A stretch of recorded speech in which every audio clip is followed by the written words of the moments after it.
નમસ્કાર મિત્રો, સ્વાગત છે તમારું ઓનલી ગુજરાત ન્યૂઝમાં। તો મિત્રો, આજના મુખ્ય સમાચાર વિશે વાત કરતા પહેલા નીચે લાલ કલરનું સબસ્ક્રાઇબ બટન આપેલું છે, તેને દબાવી બેલ નોટિફિકેશન ઓન કરી દેજો, જેથી અમારા આવનારા તમામ વિડીયોની માહિતી સૌથી પહેલા તમને મળતી રહે। नमस्कार।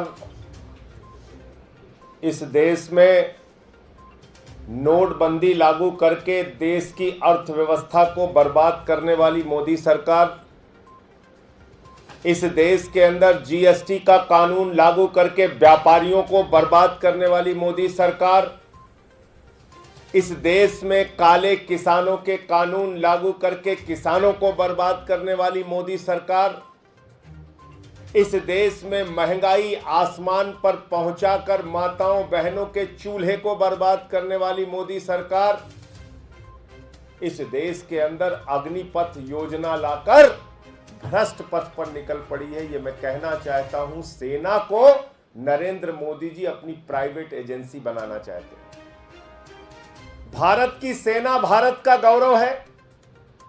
भारत की सेना देश की सीमाओं की रक्षा करने के लिए है और भारत की सेना में भर्ती होने वाला हिंदुस्तान का नौजवान अपने प्राणों की आहुति देकर देश की रक्षा करता है। आज नरेंद्र मोदी जी ने यह अग्निपथ योजना जो लाई है, यह निश्चित तौर पे देश के प्राइवेट कंपनियों को फायदा पहुंचाने के लिए योजना लाई गई है। 4 साल तक एक नौजवान सेना में भर्ती होने के लिए तैयारी करेगा। 4 साल तैयारी के बाद बड़ी मुश्किल से उसकी भर्ती होगी। 2 साल उसके ट्रेनिंग और छुट्टियों में जाएंगे। 2 साल वो नौकरी करेगा और 4 साल की नौकरी के बाद जब मोदी जी उसको निकाल के बाहर कर देंगे, सड़क पर खड़ा कर देंगे, तो उसके सामने आत्महत्या करने के सिवाय, भीख मांगने के सिवाय, अपराध के रास्ते पर जाने के सिवाय या किसी प्राइवेट कंपनी में सिक्योरिटी गार्ड करने की नौकरी करने के सिवाय कोई दूसरा रास्ता नहीं बचेगा। आज देश की खदानें, देश की सेल, देश के कोयला, एलआईसी, बैंक, सड़क, बिजली, पानी, बीपीसीएल, एयरपोर्ट, पोर्ट, कितने संपत्तियों का नाम लूं, सब कुछ देश के चंद पूंजीपतियों को नरेंद्र मोदी जी ने बेच दिया। उसकी रक्षा करने के लिए कौन चाहिए? सिक्योरिटी गार्ड चाहिए, सिक्योरिटी गार्ड। उनकी संपत्तियों की रक्षा करने के लिए कौन चाहिए? सिक्योरिटी गार्ड चाहिए। तो क्या देश की सेना को Narendra Modi ji security guard training centre बना रहे हैं? वहां से ट्रेनिंग करके जो नौजवान निकलेगा वो इन प्राइवेट कंपनियों में सिक्योरिटी गार्ड की नौकरी करेगा।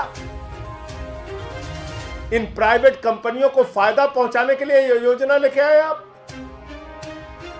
मोदी जी अपने मित्रों से कह रहे हैं अब आपको खर्च करने की जरूरत नहीं है ट्रेनिंग में, हम खर्च करेंगे सेना में। 4 साल उनको ट्रेनिंग देके सड़क पर ला देंगे, जाके फिर वो आपके यहां बंदूक उठा के खड़े हो जाएंगे। आपकी जमीनों की रक्षा करेंगे, आपकी संपत्तियों की रक्षा करेंगे। क्योंकि मोदी जी कह रहे हैं कि उन्होंने रेल बेच दिया, सेल बेच दिया, कोल बेच दिया, एयरपोर्ट बेच दिया, पोर्ट बेच दिया, एलआईसी बेच दी, बैंक बेच दिया, सड़क बेच दिया, बिजली बेच दिया, पानी बेच दिया, टोल बेच दिया, पूरा हिंदुस्तान तो बेच दिया है। तो उसकी रक्षा करने के लिए यही नौजवान निकल के आएंगे, 10-10, 15-15 हजार, 7 हजार, 8 हजार में नौकरी करेंगे।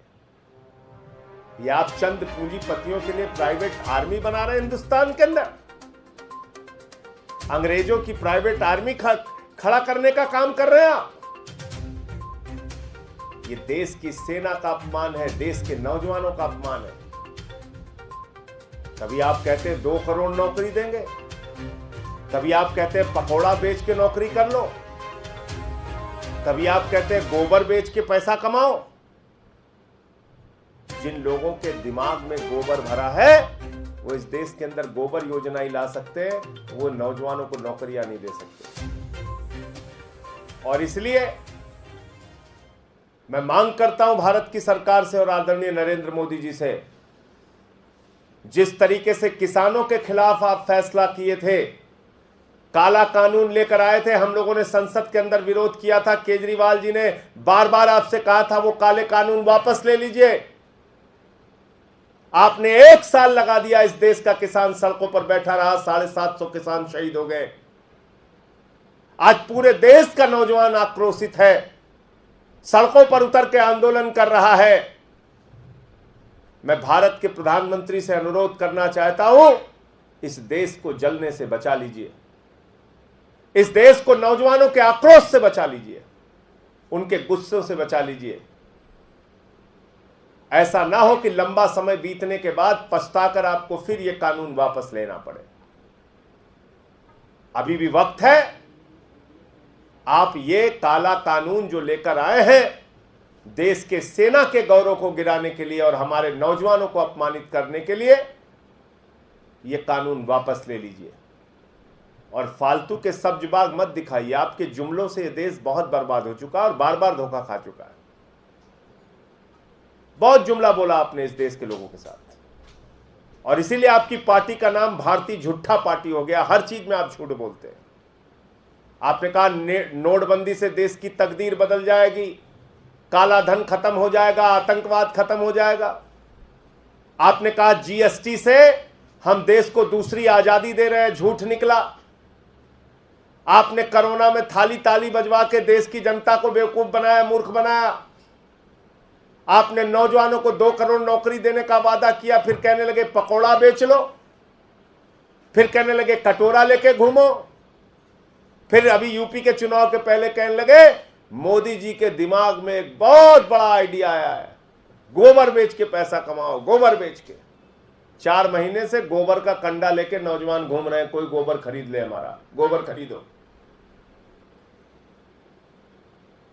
तो इसलिए अरविंद केजरीवाल जी, दिल्ली के मुख्यमंत्री ने भी आपसे अपील की है, पूरी की पूरी आम आदमी पार्टी आपसे अपील कर रही है, इस देश को जलने से बचाइए, इस देश को नौजवानों के गुस्से से बचाइए। इस देश के नौजवानों के साथ, जो 20 करोड़ नौजवानों के साथ आपने विश्वासघात किया है, इस विश्वासघात से इस देश के नौजवानों को बचाइए और यह फैसला तुरंत तत्काल वापस लीजिए। 17 साल की नौकरी की गारंटी अगर एक नौजवान को मिलती है, वो इस देश के लिए मरने मिटने के लिए, शहादत देने के लिए, देश की सीमा को सुरक्षित करने के लिए अपने प्राणों की आहुति तक दे देता है। इसलिए कि जब वो इस दुनिया में नहीं रहेगा, देश को बचाते हुए शहीद हो जाएगा, तो उसके परिवार की सुरक्षा की जिम्मेदारी सरकार लेगी। आपने इस योजना में न पेंशन, न भविष्य की कोई तनख्वाह, न कोई नौकरी की योजना। 25% लोगों को आप कह रहे हैं कंटिन्यू करेंगे। वो बेचारे नौजवान तो इसी बात में लग जाएंगे कि कैसे हम अपने अधिकारियों को खुश रखें कि 25% की श्रेणी में आ जाए। वो देश के सुरक्षा की भावना उनके मन में जो रहती है, वो भावना दूर रख के वो पहली कोशिश तो इस बात की करेंगे कि 4 साल की नौकरी में हम अपने सीनियर अधिकारियों को, वरिष्ठ अधिकारियों को किन किन तरीकों से खुश रखें जिससे कि वो हमें कंटिन्यू कर दे, हम 25% की श्रेणी में आ जाएं। इसी में पूरी ऊर्जा उनकी चली जाएगी। तो इसलिए ऐसा कोई काम मत कीजिए। और दुनिया के तमाम देशों में सुरक्षा के लिए प्राइवेट आर्मी भी हायर की जाती है। कहीं ऐसा ना हो कि आप अपने मित्रों के लिए, अपने पूंजीपति मित्रों के लिए इस देश में प्राइवेट आर्मी तैयार करके और फिर सरकार इसी काम में लग जाए कि प्राइवेट आर्मी हायर करके अपना काम चलाए। ऐसी हालत में इस देश को मत पहुंचाइए, भारत की सेना के गौरव को मत गिराइए। मैं फिर यही बात कहना चाहता हूं। कल उत्तर प्रदेश के सभी जिलों में इस अग्निपथ योजना के खिलाफ आम आदमी पार्टी अपना विरोध प्रदर्शन करेगी और सरकार को ज्ञापन देगी। जी पूरे देश से आगजनी की खबरें आ रही है, लगातार ट्रेनें जलाई जा रही है बिहार में, और कल ही मोदी सरकार ने इसमें पहला संशोधन भी कर दिया है, 2 साल और बढ़ा दी इसमें आयु सीमा। क्या कहना चाहिए? ये 2 साल की आयु सीमा कितने दिन के लिए बढ़ाई है? सिर्फ 1 साल के लिए। 2 साल कोरोना के समय में भर्ती नहीं हुई। इस साल खाली उन्होंने एक बार के लिए छूट दे दी 2 साल के लिए। उनकी मांग क्या है? उनकी मांग यह है कि 17 साल की नौकरी की गारंटी, 17 साल वो नौकरी करते थे देश की सेना में जाके, ये गारंटी वो चाहते हैं। एक बार आपने राहत दे दी। 4 साल की नौकरी चाहता कौन सा नौजवान 4 साल की नौकरी चाहता है? आप भारतीय जनता पार्टी के मुख्यमंत्रियों को कहिए अपने बेटे को भेजें 4 साल सेना में। देश के प्रधानमंत्री को कहिए अपने परिवार के बेटों को भेजें। भाजपा के सांसदों और विधायकों को कहिए, इनके केंद्रीय मंत्रियों को और राज्य के मंत्रियों को कहिए कि वो अपने बेटों को, अपने परिवार वालों को भेजें 4 साल की नौकरी करने के लिए। आपने कैसा मजाक बना रखा है? 4 साल की नौकरी करेंगे नौजवान, उसके बाद सड़क पे कटोरा लेके भीख मांगेंगे। तो संशोधन वो चाहते हैं नौकरी की शर्तों में कि 17 वर्ष की जो उनकी नौकरी का जो कार्यकाल था वो कार्यकाल बहाल किया जाए। वो 1 साल के लिए सिर्फ आयु सीमा में संशोधन नहीं चाहते हैं। वो चाहते हैं जैसे आर्मी की भर्ती पहले होती थी, वहां एक सुरक्षित मानसिकता से आदमी जाता था, 17 साल की नौकरी करता था, उसके बाद अगर उसका प्रमोशन होता था और आगे कंटिन्यू करता था, उसकी नौकरी की एक सुरक्षा थी उसके साथ। आपने उसको खत्म कर दिया।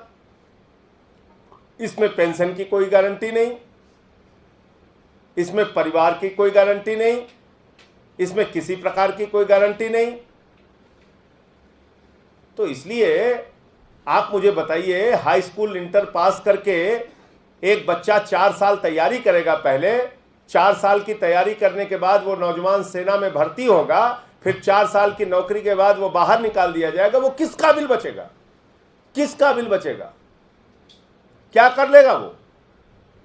तो ये संशोधन तो एक मजाक है।